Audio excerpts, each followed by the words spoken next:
സർക്കാർ സംവിധാനങ്ങളുടെ മെല്ലെപ്പോക്കും അനാസ്ഥയും ചില നിയമ തടസ്സങ്ങളും എല്ലാം കൂടി ചേർന്നാൽ എങ്ങനെയാണ് ഒരു സാധാരണക്കാരന്റെ ജീവിതം നശിക്കുക എന്നതിന്റെ നേർക്കാഴ്ച കൂടിയാണ് ഇനി പറയാൻ പോകുന്ന ഈ വാർത്ത. റിസർവ് ഭൂമിയിൽ നിന്ന് മരങ്ങൾ പിഴുതതിന്റെ പേരിൽ വനം വകുപ്പിന് നഷ്ടം വന്നുവെന്ന് കാണിച്ച് കേസെടുത്തതോടെ നിശ്ചലമായത് ഒരു യുവാവിന്റെ സ്വപ്നങ്ങൾ കൂടിയാണ്. ഇടുക്കി കഞ്ഞിക്കുഴി സ്വദേശിയായ അജീഷിനായിരുന്നു ഈ ദുരവസ്ഥ. വ്യാഴാഴ്ച വനംവകുപ്പ് ഓഫീസിലെത്തി ഈ യുവാവ് ആത്മഹത്യ ചെയ്യാൻ ശ്രമിച്ചതോടെയാണ് ഈ സംഭവം വലിയ വാർത്തയായത്. 5 വർഷമായി അജീഷിന്റെ JCB അഥവാ ഈ മണ്ണുമാന്തി യന്ത്രം വനംവകുപ്പിന്റെ കസ്റ്റഡിയിലാണ്. നിലവിൽ കാട് കയറി നശിച്ച നിലയിലാണ് അജീഷിന്റെ ജീവിതമാർഗമായിരുന്ന ഈ JCB വാഹനം. 15 ദിവസത്തിനുള്ളിൽ വണ്ടി തിരികെ നൽകാമെന്ന് പറഞ്ഞെന്നും ആ ഉദ്യോഗസ്ഥരുടെ വാക്ക് വിശ്വസിച്ച് തന്റെ വാഹനം ഹാജരാക്കുകയായിരുന്നുവെന്നും അജീഷ് മാധ്യമങ്ങളോട് പറയുന്നു. വനപാലകർ ഇങ്ങനെ കസ്റ്റഡിയിലെടുത്ത ഈ JCB വിട്ടുകിട്ടുന്നതിനായി ഫോറസ്റ്റ് സ്റ്റേഷൻ വളപ്പിൽ ആദിവാസി യുവാവായ അജീഷ് ആത്മഹത്യാ ഭീഷണി മുഴക്കിയത് കഴിഞ്ഞ ദിവസമായിരുന്നു. പെട്രോൾ ദേഹത്തൊഴിച്ച് ലൈറ്ററും കയ്യിൽ പിടിച്ച് JCBയിൽ കയറിയായിരുന്നു ജീവിതം വഴിമുട്ടിയ ഈ യുവാവിന്റെ ആത്മഹത്യാ ഭീഷണി. പോലീസും ഫയർഫോഴ്സും ഇടപെട്ട് അണനയിപ്പിച്ചാണ് യുവാവിനെ താടിയിറക്കിയത്. നേര്യമംഗലം ഫോറസ്റ്റ് റേഞ്ചിലെ ചെമ്പൻകുഴി നഗരംപാറ സ്റ്റേഷൻ വളപ്പിൽ കഴിഞ്ഞ ദിവസം, അതായത് വ്യാഴാഴ്ച രാവിലെ 11-നായിരുന്നു ഈ സംഭവം. തന്റെ ജീവനോപാധിയായ JCB വനം വകുപ്പ് അധികൃതർ അന്യായമായി കസ്റ്റഡിയിൽ വെച്ചിരിക്കുകയാണെന്ന് ആരോപിച്ചാണ് അജീഷ് JCBക്കുള്ളിൽ കയറി ശരീരത്തിൽ പെട്രോൾ ഒഴിച്ച് പ്രതിഷേധിച്ചത്. ഇനി എന്തായിരുന്നു ഈ കേസിനാസ്പദമായ സംഭവമെന്ന് കൂടി നമുക്കൊന്ന് പരിശോധിക്കാം. 2020-ൽ പാഴ്മരങ്ങൾ പിഴുതുമാറ്റിയതിനാണ് വനംവകുപ്പ് അജീഷിന്റെ വാഹനം കസ്റ്റഡിയിലെടുത്തത്. എന്നാൽ സംഭവം നടന്ന് 1 വർഷം കഴിഞ്ഞാണ് വനംവകുപ്പ് തന്റെ വാഹനം കസ്റ്റഡിയിലെടുത്തതെന്നാണ് അജീഷ് പറയുന്നത്. അന്ന് 500 രൂപ പിഴ ചുമത്തിയ കേസിന് 30 ലക്ഷത്തോളം രൂപ വിലമതിക്കുന്ന വാഹനം വർഷങ്ങളായി വിട്ടു നൽകാതെ അധികൃതർ കസ്റ്റഡിയിൽ വെച്ചിരിക്കുകയാണെന്നാണ് അജീഷിന്റെ ഏറ്റവും പ്രധാന ആരോപണം. 10ഓളം സുഹൃത്തുക്കൾക്കൊപ്പമാണ് അജീഷ് കഴിഞ്ഞ ദിവസം സ്റ്റേഷനിലേക്ക് എത്തിയത്. JCBയിൽ കയറി ആത്മഹത്യാ ഭീഷണി മുഴക്കിയതോടെ ആളുകൾ തടിച്ചുകൂടി. ഫയർഫോഴ്സും പോലീസും പഞ്ചായത്ത് അധികൃതരും സ്ഥലത്തേക്ക് പാഞ്ഞെത്തി. മണിക്കൂറുകൾ നീണ്ട ചർച്ചയ്ക്കൊടുവിൽ ഉച്ചയ്ക്ക് ശേഷം 2:45ഓടെയാണ് ഇയാൾ വാഹനത്തിൽ നിന്നും ഇറങ്ങിയത്. അടുത്ത ചൊവ്വാഴ്ച രാവിലെ 11-ന് നഗരംപാറ സ്റ്റേഷനിൽ വെച്ച് മൂന്നാർ DFOയുടെ സാന്നിധ്യത്തിൽ ഈ വിഷയം ചർച്ച ചെയ്യാമെന്ന ഉറപ്പിലാണ് ആദിവാസി യുവാവായിട്ടുള്ള ഈ അജീഷ് ഒത്തുതീർപ്പിന് സമ്മതിച്ചത്. എന്തായാലും നമ്മൾ മുൻപ് പറഞ്ഞതുപോലെ ഈ കേസിൽ ഏറ്റവും ശ്രദ്ധിക്കേണ്ട കാര്യം, വെറും 500 രൂപ പിഴ ചുമത്തിയ ഈ കേസിന് 35 ലക്ഷത്തോളം വിലമതിക്കുന്ന ഈ ഒരു വാഹനം 5 വർഷമായി വിട്ടു നൽകാതെ അധികൃതർ കസ്റ്റഡിയിൽ വെച്ചിരിക്കുന്നു എന്നുള്ള കാര്യമാണ്.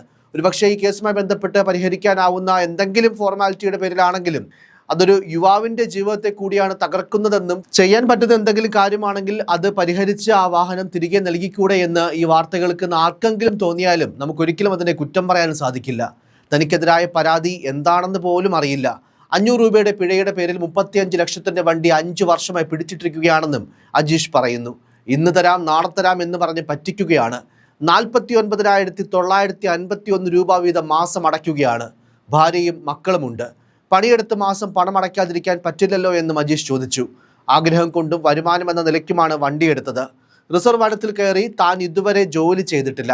വനമാണോ എന്ന് തനിക്കറിയാം. അങ്ങനെ ചെയ്തിട്ടില്ലെന്നും അജീഷ് പറയുന്നു. ഇനി എന്ത് ചെയ്യണമെന്ന് അറിയില്ല.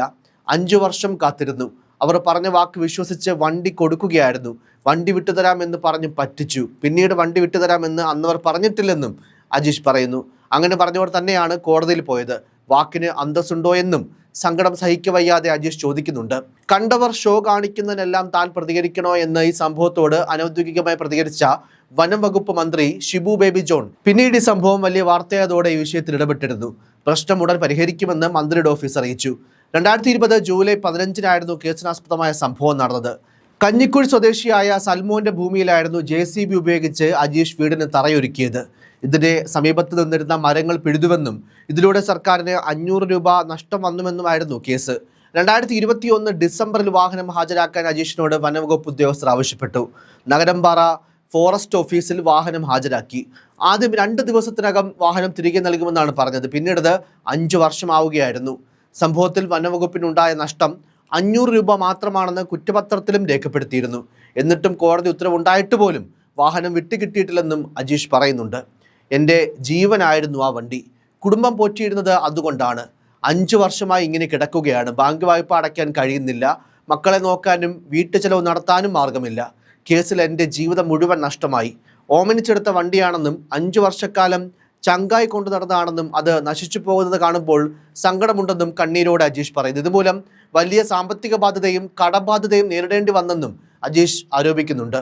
ഈ സംഭവം നടന്ന് 1 വർഷത്തിനു ശേഷം 10 ദിവസത്തിനകം വിട്ടു നൽകാമെന്ന് പറഞ്ഞ് വനംവകുപ്പ് ഡെപ്യൂട്ടി റേഞ്ച് ഓഫീസറുടെ നിർദ്ദേശപ്രകാരം അജീഷ് തന്റെ JCB വനംവകുപ്പ് ഓഫീസിൽ എത്തിച്ചെങ്കിലും പിന്നീട് അത് വിട്ടു നൽകിയില്ല. JCB വിട്ടു നൽകണമെന്ന് ആവശ്യപ്പെട്ട് അജീഷ് ഹൈക്കോടതിയെ സമീപിച്ചതിനെ തുടർന്ന് ഉചിതമായ തീരുമാനം സ്വീകരിക്കാൻ മൂന്നാർ DFOയ്ക്ക് നിർദ്ദേശം നൽകി കോടതി കേസ് തീർപ്പാക്കി. 6 മാസം മുൻപ് JCB വിട്ടു നൽകണമെന്ന് ആവശ്യപ്പെട്ട് DFOയ്ക്ക് അപേക്ഷ നൽകിയെങ്കിലും ഇതുവരെ അനുകൂല തീരുമാനമുണ്ടായില്ല. ഇതിൽ പ്രതിഷേധിച്ചാണ് അജീഷ് ഇക്കഴിഞ്ഞ ദിവസം വനംവകുപ്പിന്റെ ഓഫീസിലെത്തി JCBയിൽ കയറി ദേഹത്ത് പെട്രോൾ ഒഴിച്ച് ആത്മഹത്യാ ശ്രമം നടത്തിയതും. ചൊവ്വാഴ്ച DFOയുമായി വിശദമായി ചർച്ച നടത്താമെന്ന് പോലീസ് അറിയിച്ചതിനെ തുടർന്നാണ് അജീഷ് സമരം അവസാനിപ്പിച്ചതും. അതേസമയം കേസ് ഇടുക്കി കോടതിയുടെ പരിഗണനയിലാണെന്നും വാഹനം വിട്ടു നൽകാനാവില്ല എന്നുമാണ് വനംവകുപ്പിന്റെ വിശദീകരണം. കൈവശ വനഭൂമിയിൽ നിന്ന് മണ്ണെടുത്തതിനും മരങ്ങൾ നീക്കം ചെയ്തതിനുമാണ് ഈ കേസെടുത്തതെന്നും നിയമലംഘനത്തിനാണ് JCB കസ്റ്റഡിയിൽ എടുത്തിരിക്കുന്നതെന്നും അധികൃതർ പറയുന്നുണ്ട്. കോടതിയുടെ പരിഗണനയിലിരിക്കുന്ന കേസായതുകൊണ്ട് തന്നെ വാഹനത്തിന്റെ കാര്യത്തിൽ അന്തിമ തീരുമാനം കോടതിയാണ് എടുക്കേണ്ടത് എന്നുള്ള നിലപാടിലാണ് വനംവകുപ്പ്. എന്തായാലും നിസ്സാരമായി പരിഹരിക്കാവുന്ന നിയമത്തിന്റെ ചില നൂലാമാലകൾ എങ്ങനെയാണ് സാധാരണക്കാരുടെ ജീവിതത്തെ താറുമാറാക്കുന്നത് എന്നതിന്റെ ഉദാഹരണമാവുകയാണ് അജീഷിന്റെ ഇപ്പോഴത്തെ ഈ ദുരവസ്ഥ.